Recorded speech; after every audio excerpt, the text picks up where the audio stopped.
Sveiki, noriu pakurti filmuką apie cholesterolį, apie arterijų apnašas, apie kraujo krešėjimo faktorius ir būtent apie, tiksliau galbūt būtent apie krešulių susidarymą, nes gan svarbus dalykas, būtent tiems, kurie naudoja kažkokias tais performance enhancement farmakologiją ir panašiai. Tai kodėl būtent tai aktualu, nes visokie steroidai, sarmai, peptidai, ta prasme, turi įtakos į padidėjusį, sakykime, tą tokį faktorių riziką, būtent turėti šitą atherosklerozės arba arterijų kalkėjimo tokius faktorius. Tai pirmiausia, kaip atsiranda? Kaip atsiranda būtent šitas arterijose apnašos, vadinamos, ir kaip jos susidaro, pradžiai. Tai pirmiausia, galbūt pasakysiu maždaug taip, kad kodėl pakyla cholesterolis pradžioje, nes žinom, visi plius minus žino, kad tos apnašos atsiranda dėl didesnio blogojo cholesterolio, Tai pirmiausia, kodėl kyla cholesterolis? Tai cholesterolis kyla naudojant kažkokius tais steroidus, chemiją, performance enhancement, tokius kaip ir vaistus, kurie kepenyse, kada susidarinėja nauja cholesterolio ląstelė, tada jungiasi fermentai prie tos ląstelės, ir kol jie pilnai padaro, išleidžia į kraują, tol jungiasi daug fermentų. Tai būtent tų fermentų gamybą suaktyvuoja steroidai. Ir to pasekoje turim daugiau blogo cholesterolio. Pats cholesterolis sumoja, tai yra tiesiog visi sumoji lipidai, Bet kalbant apie blogąjį cholesterolį, tai jį būtent dėl to ir vadinam, kad jis turi tokią savybę, sakykime, lipt prie arterijų sienos ir sukeltas tam tokias problemas. Tai tokie dalykai ir tiesiog naudojant farmakologiją padidėja blogojo cholesterolio kiekis. Tai tą turim turėti vis dar galvoje, nes realiai tai jeigu tu naudoji kažkokią tai chemiją, tai tas gali būti ir reikia turėti omenyje. Todėl reiktų stebėti, monitorinti, savo tą tokią, sakykime, daryti kraujo tyrimus, stebėti, kiek daug užkyla, kiek ilgai laikai save ant tokios būsenos ir panašiai. Tai pirmiausia žinom tai, kad naudojant chemiją pradeda kilti blogas cholesterolis. Todėl papasakosiu būtent kaip toliau atsiranda. Tai kaip pradeda kauptis tos vadinamos apnašos. Pirmiausia yra taip. Labai svarbus faktorius yra spaudimas. Būtent kraujo spaudimas, nes kuo didesnis kraujo spaudimas, tuo labiau arterijos siena bus pažeista. Nes būtent taip ir prasideda šito viso proceso, būtent šitas procesas taip ir prasideda. Kada duodant didesnį spaudimą į arteriją, visus ląstelės pradeda daužyti arterijos sieną ir taip atsiranda toks kaip ir pažeidimas tos sienos. Ypatingai tai atsiranda aortoj, tai ta pati storiausia arterija, iš kurios paduoda maksimaliausią spaudimą širdis, kraujo, darant smūgius, darant širdies ritmą, ir pasidaro maksimaliausias spaudimas būtent ten, todėl dažnas yra dalykas būtent arčiausia širdies arterijos, tai yra tiksliau širdies aorta, arterija, ir būtent ten atsiranda tos apnašos vadinamos. Žinoma, jos gali atsirasti bet kur organizme, ta prasme bet kurioj venoj, bet kurioj arterijoje. Būtent kodėl arterijoje, tai čia tiesiog arterija ir vena, nes venom kraujas sugrįžta atgal į širdį, o arterijom kraujas yra išstumiamas nuo širdies, eina į kūną, į audinius, į organus. Tai taip. Todėl arterijos yra daug didesnė tikimybė, kad susidarys, nes ten tiesiog didesnis spaudimas. Pavyzdžiui, kaip daraisi spaudimo testą, tyrimą, tai ten ir matuoja, kiek stipriai arterija įsiplečia, ir kiek lėtai sugrįžta. Tai tas sugrįžimas visada bus venose mažesnis, nes tiesiog jau tada lėčiau sugrįžinėja iš kūno. Tai va, dėl to arterijose sudaro daug didesnį, tiksliau, arterijose yra daug didesnė tikimybė, kad atsiras kažkokie tais pažeidimai, va tokie grinai sienos pažeidimas. Ir tada organizmas įjungia grinai apsauginį mechanizmą, pradėdamas kaip ir saugot save, gydyti ir panašiai. Tai įskiria trombocitus. Aplinkui atsiranda trombocitų, šalia pradeda lipti kitos ląstelės, ypatingai didelės, tokios kaip white blood cells, tas pats blogas cholesterolis, jos yra didelės ląstelės. Ir jos pradeda lipti šalia sienos. Tada monocitai dar limpa. Esmė tame, kad daug ląstelių susidaro ir visas tas bendras vaizdas gaunas tokia mišrainė ir tas visas apskritai laiko tarpas, per kiek laiko čia susidarys visas tas jau darinys kažkoks, ar ne, tai tikrai užtruks ir ilgai reikės laukti, kol maždaug susidarys. Bet idėja yra tokia, kad tiesiog pradeda lipt didelės ląstelės ir kūnas jungia apsauginę sistemą, pradeda statyti tokį kaip ir grinai antras sluoksnį virš jos. Tada vėl pradeda, kad prasme, tas procesas taip ir vyksta, kad vyksta kažkoks gydymo procesas ir tuo pačiu visada non-stop yra pažeidimas. Tai organizmas bando gydyti ir iš karto toliau jį pažeidinėja. Tai va tokia grinai, sakau, mišrainė gaunasi. Tas organizmas bando gydyti ir nes ir atrodo, kodėl, tarkim, susidaro tas, vėl yra toks vėlas, ne organizmas, susidaro, tarkim, čia tipo apsauginis mechanizmas, apdengt tą visą prilipusį cholesterolį, apdengt naują sieną ir tipo, ta prasme, atrodo, kodėl toks kvailas mechanizmas, apdengt ir pas save laikyti toliau maždaug, kaip šiukšlės, kaupt visada kaupt namie ir jau niekada neišnešti. Bet esmė tokia yra, kad visas tas procesas vyksta, bet tai yra pastovus pažeidimai. Ta prasme, tu niekada nebus taip, kad nustoja šiukšlės kaupt.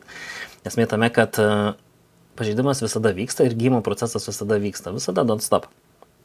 Tai tas procesas tiesiog gaunas, jeigu bloga sveikata, sakykime, blogi įpročiai, vis dar valgai, tarkim, blogai, ar ne, didelis cholesterolio kiekis, didelis kraujo spaudimo kiekis ir tas pažeidimas visada nuolatos yra didelis, ar ne. Nėra kada pagydyti, pasveikti, susitvarkyti, nes tiesiog tu pastoviai tą organizmą laikai tokį kaip ir pažeistą, ar ne, tarpsne vis kenki. Tai va, susidaro nauja siena, grinai pradeda kauptis daugiau cholesterolio lipidai, šitas LDL, tai yra mažo tankio lipidai. Bet jis esmė tame mažo tankio, bet jis yra didelis. Tai tankis mažas, bet pati ląstelė yra didelė. Ir esmė tame, kad, sakau, apsauginis mechanizmas pradeda, paprastai sakant, pradeda grinai daryti naują sieną. Ir tiesiog susidaro darinys, sudaro apnašos, ar ne? Ir jau susidarius, va čia aš esu nuotrauką pasidalinęs, tai susidaro apnašos, ar ne? Ir esmė tame, kad susiaurėja pačios arterijos pratekamumas, ar ne, pradeda tekėti sunkiau kraujas. Visos ląstelės tada pradeda dar daugiau daužyti tą sieną, nes esmė tame, kad jisai siaurėja ir tada, kaip ir tarkim, vandens šlangą paimtum, ar nedidelis spaudimas, tai jį spaudus padarai siauresnį, pratekėjimą pradeda čiurkšliai bėgti stipriau, tai reiškia stipriau ir sieną daužo. Tai tavarsime girdai, visą tai veda prie dar didesnės problemos. Pradeda dar daugiau daužyti tą sieną. Tada vėl reikia daugiau gydymo procesų įskirti, ar ne? Pradeda aplipti dar daugiau to lipidų. Ir esmė tame, kad užburtas ratas, tu vis daugiau darai žalos. Iki tokio lygio, kol pasidaro tas ganėtinai siauras pratekamumas ir vienas iš mechanizmų tai jau čia yra, kad mažas, ta prasme, didelį labai žala vien tai, kad susiaurėjo ir tas kraujo pratekamumas yra mažas. Tai reiškia, išeina kraujo iš arterijos daug mažesnis kiekis ir tada tam tikri audiniai pradeda gauti mažiau apskritai visų ląstelių, ar ne? Mažiau deguonies, mažiau visko, ar ne? Ir tada siunčia signalus į širdį, kad kažkur trūksta, siunčia signalus į širdį, kad reikia pakelti spaudimą, reikia kelti, nes mums trūksta, maždaug nedaneša, kiek reikia. Pradeda kelti spaudimą, pradeda nešiau dar daugiau. Tai klaida, tai yra problema, sukelia dar daugiau problemų. Ir kuo toliau, tuo daugiau. Tai vat vėl tada pradeda dar daugiau kilti spaudimas, dar stipresnis tas procesas gaunasi visas šitas. Todėl turim tas, sakykime, grinai sudaro apnašos. Tai va toliau papasakosiu, kaip pasidaro tas pats kraujo krešėjimas. Tai daužant tą sieną, ar ne, arterijos, tai kaip ir čia įsiskiria platelets, tai būtų trombocitai. Ir jeigu nenusišnekėjau, tuoj pažiūrėsiu, platelets. Įsiskiria trombocitai. Ir tie trombocitai, jų yra mechanizmas toksai, nes siauras pratekėjimas stipriai daužo ir įsiskiria trombocitai, nes yra pažeidimas. Tai tie trombocitai pradeda klijuoti raudonos kraujo ląsteles vieną su kita. Nes čia mechanizmas toks ir yra, kad apsaugot ar ne, kažkoks yra blogais, iškart apsaugot ar ne. Ir pradeda klijuoti vieną su kita. Ir kitas pratekamumas yra, kai dar, tarkim, tik pati pradžia, čia, tarkim, 10 metų procesas, kai tik pati pradžia, pratekamumas vis dar didelis, kad ir keli bus sulipę tie red blood cells, ar ne, tarkim, jie keli būna sulipę. Esmėtume, kad jie toliau nueis, įsiskaldys ir taip toliau, viskas bus ok, bet kai jis patampa vis siauresnis, pratekamumas labai mažas, gali įvykti taip, kad tie trombocitai pradeda klijuoti raudonos red blood cells, pradeda klijuoti vieną su kita ir tada pradeda klijuotis grinai darinys kažkoks. Tai tas darinys yra vadinamas kraujo krešulys. Nes būtent iš red blood cells jis ir susidaro, ar ne? Tai susidaro grinai krešuliukas. Ir tas priveda prie visiškos arterijos užkimšimo, ar ne, nepratekamumo ir panašiai. Tai vėlgi, gali nutrūktas visas darinys prieš tai, kur buvo kalbėtas apie tas apnašas, ar ne, tas gali nutrūkti, nusinešti kažkur, daužytis po arteriją. Pastrik toliau, visas likęs audinys pradeda gauti vėl mažai. Tai čia, prasme sakau, problema sukuria dar daugiau problemų. Tai va, čia taip paprastai papasakojau, plius minus kaip sudaro ir realiai vengimo būdai. Tarkim, esi vis dar jaunas, naudoji kažkokią tai chemiją ir kaip išvengti, žinai, kad taip susidarinėja, kad ką reiktų daryti, kad išvengtum, ar ne? Tai turi pirmiausia žinoti faktorius, kodėl atsiranda jie, ar ne? Tai pirmas, aukštas kraujo spaudimas. Tada, kas išdaužo tą sieną? Sieną išdaužo didelės ląstelės, toksinai. Tai vengti viso to. Tai reiškia stengtis padaryti savo cholesterolį gerą.